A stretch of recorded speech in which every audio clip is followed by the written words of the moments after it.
Hi guys and welcome to Fandom Newbie. My name is Shruti and today's video is one that I've been working on for about a month now, and that is to read all of the super hyped viral books of 2023 and tell you guys what my thoughts are about them and if I think that they are worth the hype or not.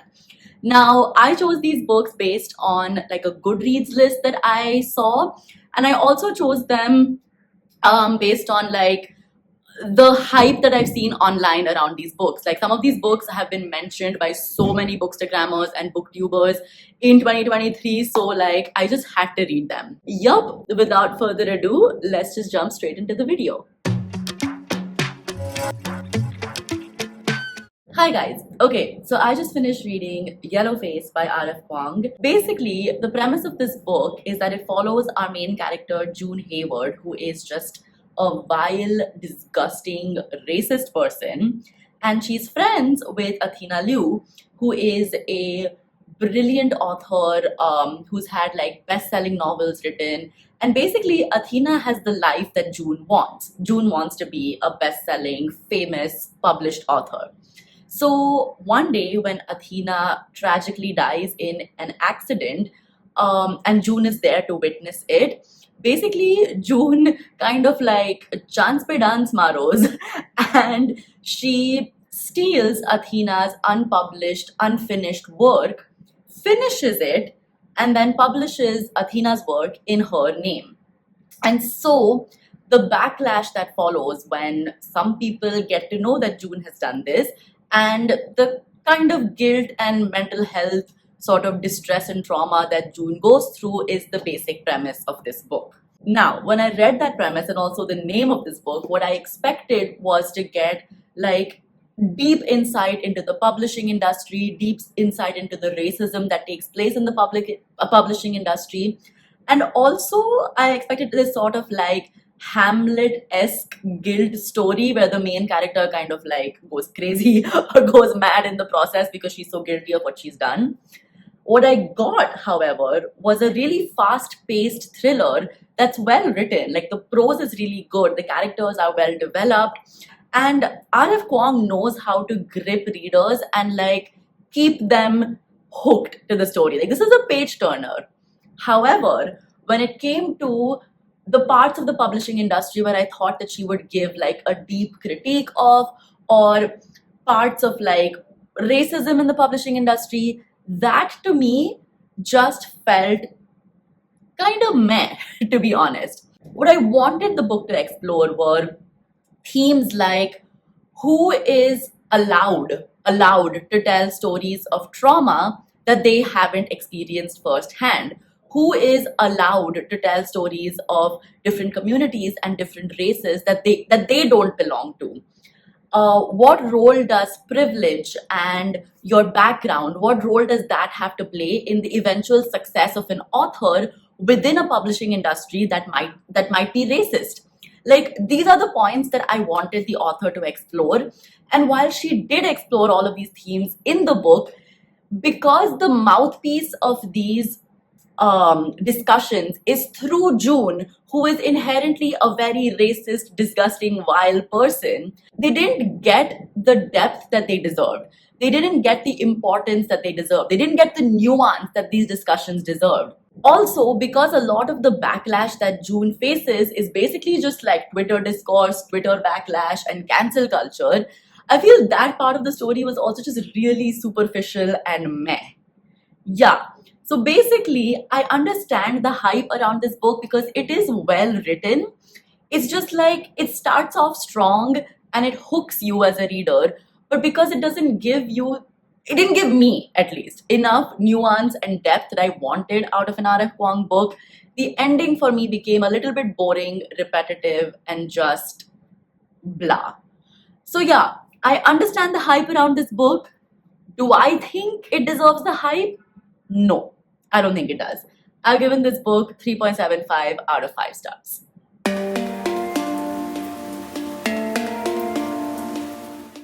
Okay, I'm on chapter 7 of Fourth Wing. I'm reading the ebook on my iPad, and I have some thoughts. So I have read quite a few reviews of this book already, and a lot of them say that Primarily, this book is a romantasy. It's a romantic fantasy. So, romance is at the core of this book. And the world building aspect of this book isn't supposed to be really good. Now, the thing is, the world that this author has built is really interesting. Like, the entire story is set in a military school. Um, there's like a war going on in the world, and there are dragons in this world. So there's like, and like, I would expect there to be a lot of dragon lore. I would expect the world building to be cool because the world she's built is really interesting. So, how I'm going to go ahead, because I'm about 110 pages into this book, how I'm going to proceed ahead is not let that bother me, because good world building is something I love in books, and bad world building is something that will annoy the shit out of me.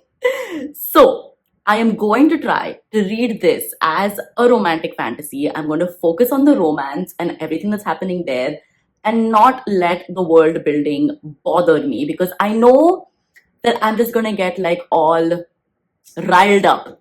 So, I'm going to try to do that. Let's see if that works. You know, the funny thing is, the previous book that I read, Yellowface, was all about plagiarism. And while this book isn't exactly plagiarized, it just uses so many tropes that other fantasy authors have used. And it's kind of like a collection of old fantasy tropes all like combined together to make one book. Like, there is so much of the Hunger Games in this book. There is so much of the Poppy War in this book. There's a little bit of like Harry Potter in this book. Like, this is just an amalgamation of all used and tested good fantasy tropes put into one book to try to make a bestseller. That's how I can kind of describe it. I know that I said that I was not going to let the bad world building annoy me, but I can't help it. I love world building in fantasy books, and like I said, if it is badly done, I am going to get riled up. The thing is, the romance in this book also hasn't been fully developed, and I'm like 65% in. The romance kind of just starts at like the 50% point of the book. So for 50% of the book, we basically get a lot of badly done world building, which was frustrating to read.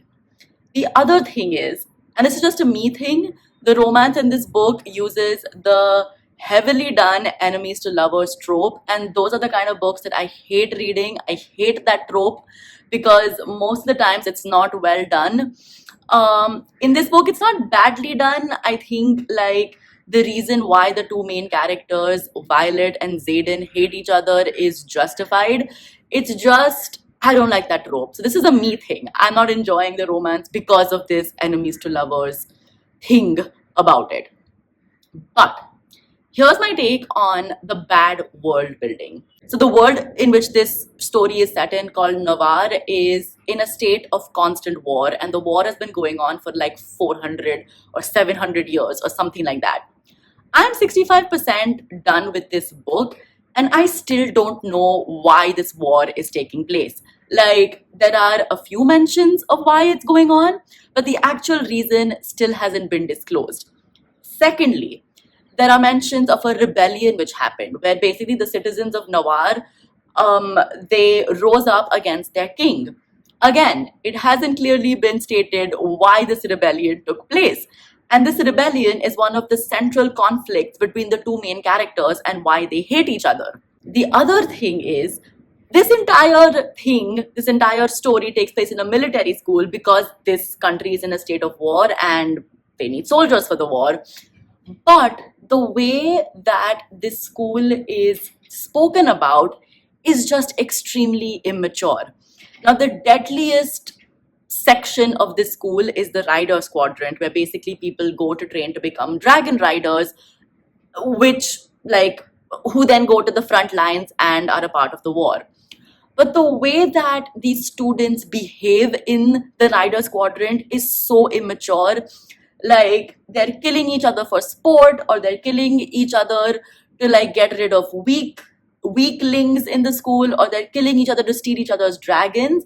that they just don't seem to care that an entire war is taking place, and there isn't that much discussed about strategy, about how they're going to survive the war. It's just like the way that these characters are written is that they are bloodthirsty idiots. Like, there is no seriousness given to this war. And the thing is that I understand that this is a romantic fantasy and romance is supposed to be the core of this story. But if this war and this world was given even an ounce of seriousness by the author, I feel it would only elevate the romance, because when the stakes are so high that you're basically living in this war torn country where like anything can happen, and where like families are being ripped apart and like all of that, which is happening in the story, it's just, I just feel because it's bad writing. It's just really bad writing. I don't care. I don't care about the war that's going on. I feel like it's not given enough importance or seriousness. I don't feel like any of these characters are actually threatened by this war because it's so badly written that I just feel the romance also then is very low stakes. Like, I don't think these two main characters are going to die or anything bad is going to happen to them, or any of the main characters are going to die. Like, it's not serious enough. I don't know if I'm making sense right now through my rant, because I'm clearly very emotional right now. It's just the world building is so poor that I don't really feel any of these characters are threatened by this war or the deadly rider squadron that they are in.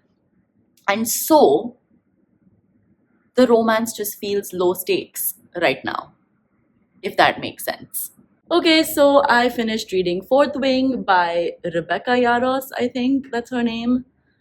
And I did not like this book. I did not like this book one bit. By the end of the book, we did get answers. Like, I got to know why this war is taking place. I also got to know more about the rebellion. But by the end of this like 600-page ebook, I was just so bored and I just wanted it to get done with, that like I didn't care. I didn't care about the war. I didn't care about the rebellion. I didn't care about people dying. Like, I just didn't care. And I was reading it just to like get it over with, basically. So yeah, is this book worth the hype? Absolutely not. In my opinion, it's a very, very poorly written book. I've given this book 2 out of 5 stars.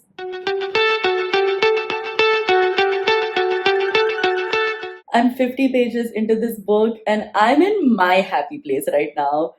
Reading a good book about fun characters and what I think is going to be a really fun romance with so much banter. Oh my god, Emily Henry is the queen of writing banter between her two main characters, like between the two love interests. And I am here for it because she does it so well. And I'm really enjoying this book. Yay! Okay, I finished reading Happy Place by Emily Henry. And as usual, in like classic Emily Henry fashion, she has hit this one out of the park as well. It is so, so good. Now, I've given this book 4 out of 5 stars. And the only reason why I've like reduced 1 star is because the premise of this book, I feel, was a little bit unrealistic / immature. The premise of this book basically follows a group of 6 friends who are coming together one last time in the vacation home belonging to one of the friends, because that friend's father is selling that vacation house. And so they want to have one last crazy vacation in that house where they all spend time together because they are each other's like family, basically. They are extremely close. And so the two main love interests in this story have broken up, and they've not told their other group of friends that they have broken up. And because they don't want to spoil the fun or they don't want to upset the entire group, they basically pretend to date. They still pretend to be together, in that 1 week that they have this vacation. So it's kind of like a fake dating plot. But the thing is that all of these people who are in this book, like the group of friends, are supposed to be in their 30s.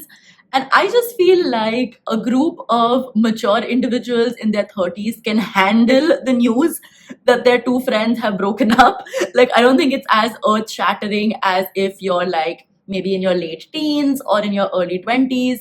Like, when you're in your 30s, I think people are mature enough to handle that bit of information. And so I just found that premise of them having to like pretend to date, it was a little bit immature and just, yeah, like not very realistic.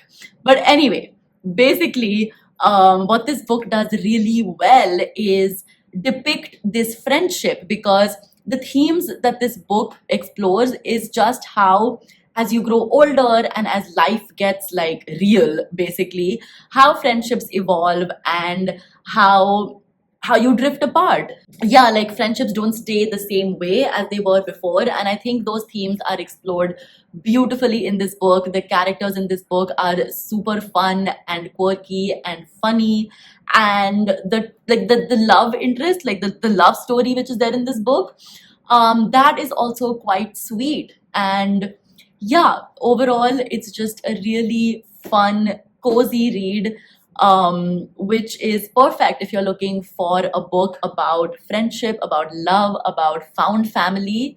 Yes, this book is just absolutely perfect for that. So definitely pick it up. Highly, highly recommend. Totally worth the hype. And yeah, I'm just gonna read everything that Emily Henry writes at this point, because I think she can do no wrong. I absolutely love her books.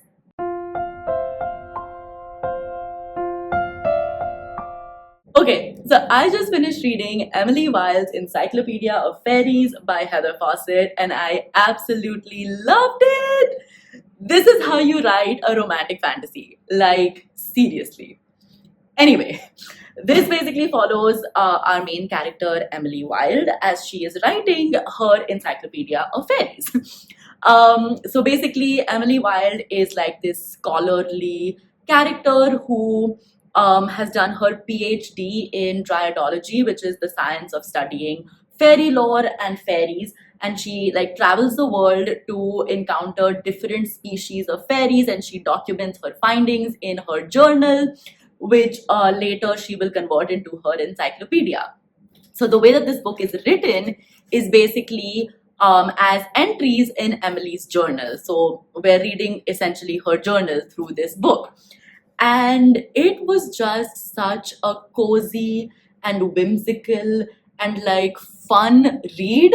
Like, honestly, the world building in this book is so good, because through Emily's journal entries, we basically get like little tidbits and facts about fairy lore that other scholars have studied. We also get like certain stories about like different fairies, and we just get a lot of information about fairy lore because she's a scholar and she gives a lot of information in her journal, like through her journals.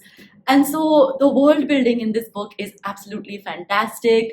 The romance in this book is also very subtle and just really sweet. And basically, like this entire story, like the investigation that Emily is doing in this particular book, takes place in a really like small town in like a Scandinavian country where it's like really harsh winters and it snows all the time and it's really cold. But it's a very small town which has a lot of like nosy villagers in a way. And just the way that Emily deals with them is so heartwarming and fun, and just, yeah, it's a really, really, really fun read. I absolutely enjoyed it. It's one of those books that you just want to like curl up in a ball in a blanket and read with like a hot cup of tea or coffee or hot chocolate. Like, it's perfect for that kind of vibe. And yeah, highly, highly recommend if you love fantasy and if you love romance, because this is a good, like a well-written romantic fantasy. Don't read Fourth Wing. Just like, yeah, skip Fourth Wing altogether and pick up this book because it was done so well. I really enjoyed it. 100% worth the hype.